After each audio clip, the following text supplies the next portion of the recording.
2 கட்சி தான் மாறி மாறி ஆடுறீங்க. 57 வருஷமாக பண்ணுறீங்க, 57 வருஷமாக பண்ணுறீங்க.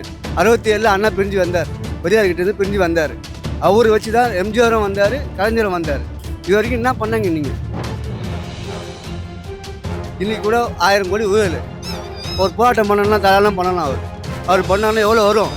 அவர் ஒன்றும் இல்லை, இறங்கி ரோட்டில் நின்னாருன்னா எவ்வளோ கூட்டம் வரும்? இது சமாளிக்க முடியுமா? எது கட்சியாக இருந்தாலும் பூத்துக்குடி சரி சமாளிக்க முடியுமா? பக்கா திமுககாரன். எங்கள் ஜாதியிலேருந்து, எங்கள் அப்பலேருந்து, என் தாத்தாலேருந்து திமுககாரன் தான். ஆனால் இன்றைக்கி திமுக வானான்றேன், விஜய்க்கு தான் ஓட்டு போடுவேன். நான் சின்ன பசங்களை பார்த்தாலும் கேட்குற கேள்வியே விஜய்க்கு தான். ஆனால் அவனுக்கு சொல்கிற ஒரே வார்த்தை என்ன தெரியுமா? இவனுக்கு 10 வருஷம் போட்டு பெரியவங்க தான் முட்டாளுங்க. பிஜேபி தலைவர் கூட ட்ரோல்ஸ் எல்லாம் வைக்கிறாரு, கிண்டல் பண்ணுறாங்க, ஹீரோயின்ஸை வச்சு கம்பேர் பண்ணுறாங்க. ஒருத்தவங்க வராங்கன்னா கண்டிப்பா வந்து அவங்களாம் ஆல்ரெடியே இருக்காங்க. இப்போ அவங்களெல்லாம் தாண்டி அவர் வராரு. அவங்களுக்குலாம் உள்ள ஒரு வெறி வராதா? ஐயோ இவங்க வரானே, நம்ம ஃபுல்லா க்ளோஸ் ஆயிடுவோம் அப்படின்னு சொல்லிட்டு.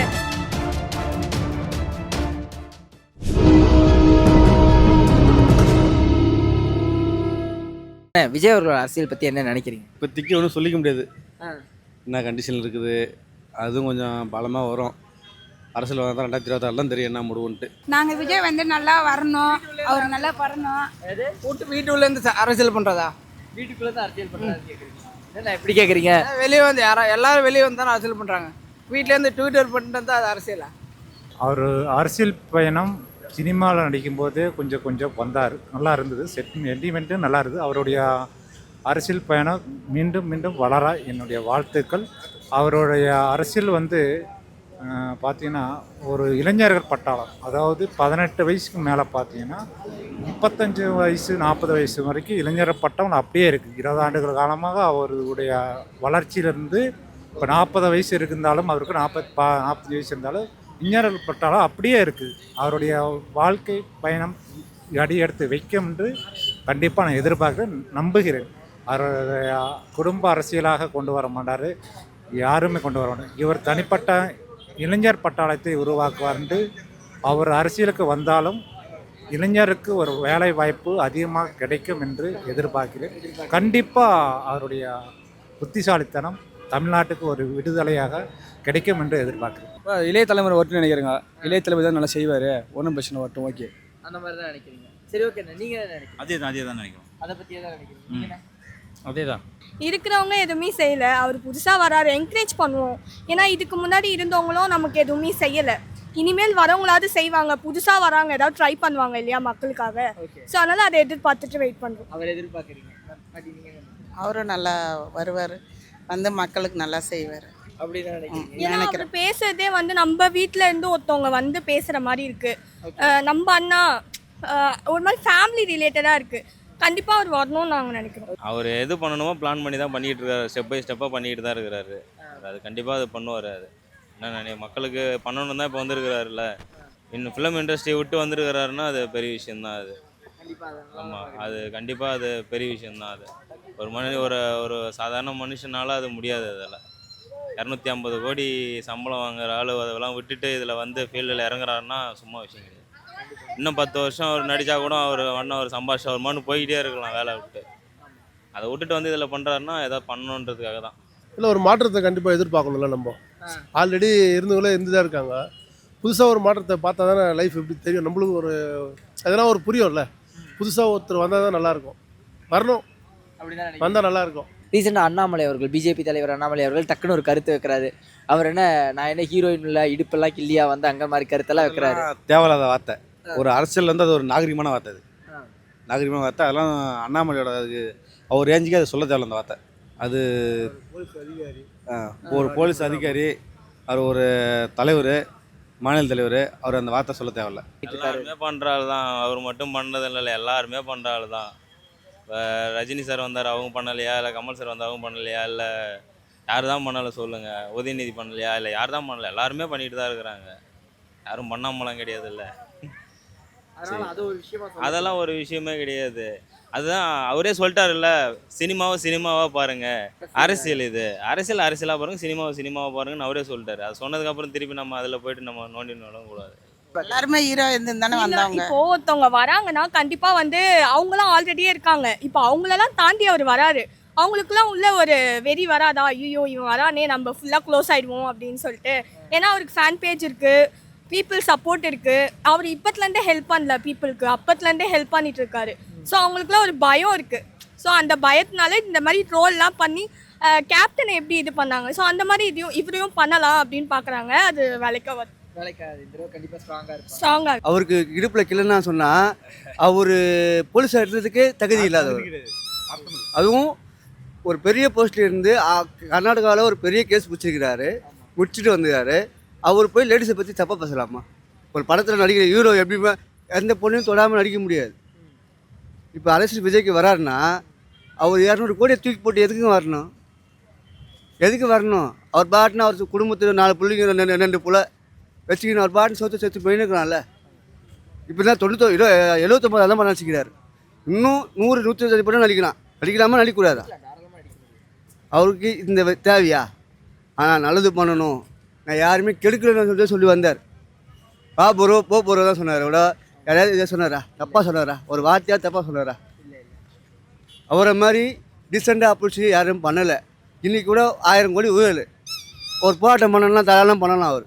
அவர் பண்ணாலும் எவ்வளோ வரும்? அவர் ஒன்றும் இல்லை, இறங்கி ரோட்டில் நின்னார்னா எவ்வளோ கூட்டம் வரும்? இது சமாளிக்க முடியுமா? எது கட்சியாக இருந்தாலும் பூத்துக்குடி சரி சமாளிக்க முடியுமா? ஏன் அப்படி 20 வருஷம் அரசியல் என்ன பண்ணீங்க? 2 கட்சி தான் மாறி மாறி ஆடுறீங்க. 57 வருஷமாக பண்ணுறீங்க, 57 வருஷமாக பண்ணுறீங்க. 67 அண்ணா பிரிஞ்சு வந்தார், பெரியார்கிட்டேருந்து பிரிஞ்சு வந்தார். அவர் வச்சு தான் எம்ஜிஆரும் வந்தார், கலைஞரும் வந்தார். இது வரைக்கும் என்ன பண்ணாங்க? நீங்கள் சொல்கிறீங்களோ சொல்லிக்கே தான். இன்றைக்கி போலீஸ்காரங்க ஸ்டேஷனுக்கு போனால் கேட்குற கேள்வி என்ன தெரியுமா? ஒரு செல்ஃபோன் வச்சுட்டு போனால் கேட்குற கேள்வி என்ன தெரியுமா? உங்களுக்கு எதுக்குடா செல்ஃபோனு? படிக்காதவங்ககிட்ட செல்ஃபோன் எதுக்குடான்னு கேட்குறாங்க. இப்போ படித்தவங்க தான் மக்கள் ஓட்டு போடுறாங்களா? இது வரைக்கும் படித்து தான் ஓட்டு போட்டாங்களா? ஒன்று சொன்னாங்க தப்பாக நினச்சி நீங்கள் ஒரு ஆதங்கத்தை நான் சொல்கிறேன். நான் கேஸ் கொடுக்க போகிறேங்க, செல் தொலைச்சிட்டேன், இதே பாத்ரூம் தொலைச்சிட்டேன், நான் கேஸ் கொடுக்க போகிறேன். இந்த ஒன்றில் இந்த வார்த்தை சொல்கிறாங்க ஒரு போலீஸ்காரங்க. எனக்கு படிக்க தெரியாண்ணா, எழுத தெரியாது. நான் படித்தது 1980. நான் படித்தது வெறும் படிப்பு மட்டும் தான் படித்தேன். படிக்க எனக்கு எழுத வரல. 2வது தான் படித்தேன். அன்றைக்கி ₹1 அரிசி, இன்றைக்கி எல்லோரும் இலவசம் தான் கொடுத்தாங்க. எதுக்கு கொடுக்குறீங்க? உங்களை நான் கேட்டோமா? ஏன் வரி ஏற்றுறீங்க? பஸ் வரி, ஜிஎஸ்டி எதுக்கு போடுறீங்க? இதெல்லாம் கம்மி பண்ணுங்கள். விவசாயிகளுக்கு இன்னும் கொடுங்க. நீங்கள் இடத்த கை வைக்க மாட்டீங்க. ஒரு 1500 கோடி நீங்கள் பிச்சை எடுக்கிறாங்க, பேப்பரில் இருக்குது. ஏன் கடைசாப்பில் நீங்கள் இது பண்ணுறீங்க? நீங்கள் மாலை மணல் பேப்பரில் இருக்குது எல்லாமே. செல்லூர் ராஜையே கலைக்கிறீங்க. அவன் தர்மாக்கோள் விட்டார், நீங்கள் என்ன விட்டீங்க? நீங்கள் விட்டது எதாவது சொல்லுமா? எங்கள் அம்மா கொடுத்தாங்க, எங்கள் அம்மா வீடு வேணும்னு கொடுத்தாங்க. எங்கள் அம்மாவுக்கு நாங்களும் ஆதரவு பண்ணல, அவங்களும் ஆதரவு பண்ணலை. எல்லாருமே ஆள் ஒரு பக்கம் சுற்றுறோம். ஆனால் செல்லூர் ராஜையே காய்கறிங்க. உங்கள் கட்சியிலேருந்து வீடு கொடுத்துங்க, போஸ்டிங் கொடுத்துங்க. 2021 கொடுத்தாங்க. சிஎம் செல்லுக்கு ஃபோன் போடுங்கன்னு ஃபோன் பண்ணி கேட்குறாங்க. இது வரைக்கும் வீடு வரல, அலர்ட்டான வீடுக்கார வரல. எப்படி வர போவோம்? இதனால் எப்படி நம்ம சொல்ல முடியுமா? சொன்னால் நீ சொல்கிற ஒரு திட்டமும் மக்களுக்கு போய் சேருதா? தெரியுமா? மக்களுக்கு போய் சேருதா? உள்ளூர் கட்சிக்காரனுங்க ஒவ்வொரு வார்டு நம்பர்லேருந்து எல்லாமே எடுக்கிறானுங்க. வார்டு நம்பர்லேருந்து எடுக்கிறானுங்க. நான் திமுககாரன் தான், பக்கா திமுக. வானம்பேட்டை சொன்னீங்கன்னா உலகத்தில் பக்கா திமுககாரன். எங்கள் ஜாதியிலேருந்து, எங்கள் அப்பலேருந்து, என் தாத்தாலேருந்து திமுககாரன் தான். ஆனால் இன்றைக்கி திமுக வானான்றேன், விஜய்க்கு தான் ஓட்டு போடுவேன். நான் சின்ன பசங்களை பார்த்தாலும் கேட்குற கேள்வியே விஜய்க்கு தான். ஆனால் அவனுக்கு சொல்கிற ஒரே வார்த்தை என்ன தெரியுமா? இவனுங்களுக்கு 10 வருஷம் போட்டவங்க பெரியவங்க தான் முட்டாளுங்க, நாங்கள் போடுறோம் புது ஓட்டு அப்படின்னு தான் சொன்னாங்க.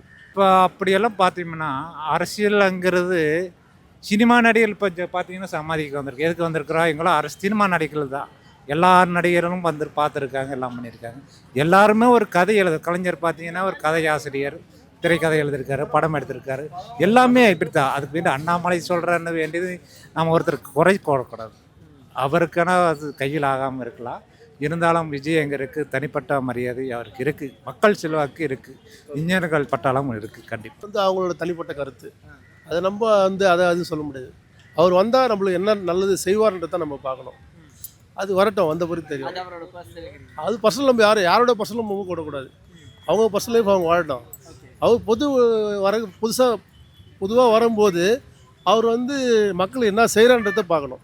அதை வச்சு தான் நம்ம அவர் பண்ணணும். அதை விட்டு அவர் பர்சனல் லைஃப்பில் நம்ம தலையிடக்கூடாது. தலையிடக்கூடாது கண்டிப்பாக. இப்போ இதுக்கு மேலே எம்ஜிஆர் அரசியல் தான் வந்து நடிகராக தான் வந்தார். அதே மாதிரி தான் இவர் நினைக்கிறேன். ஒன்றும் பிரச்சனை இல்லை, வரலாம், ஓகே. எம்ஜிஆர் சார் மாதிரி அவரும் நடிப்புல இருந்து வர்றதா. ஆமாம், அதே அவர் மாதிரி தான் வரணும்.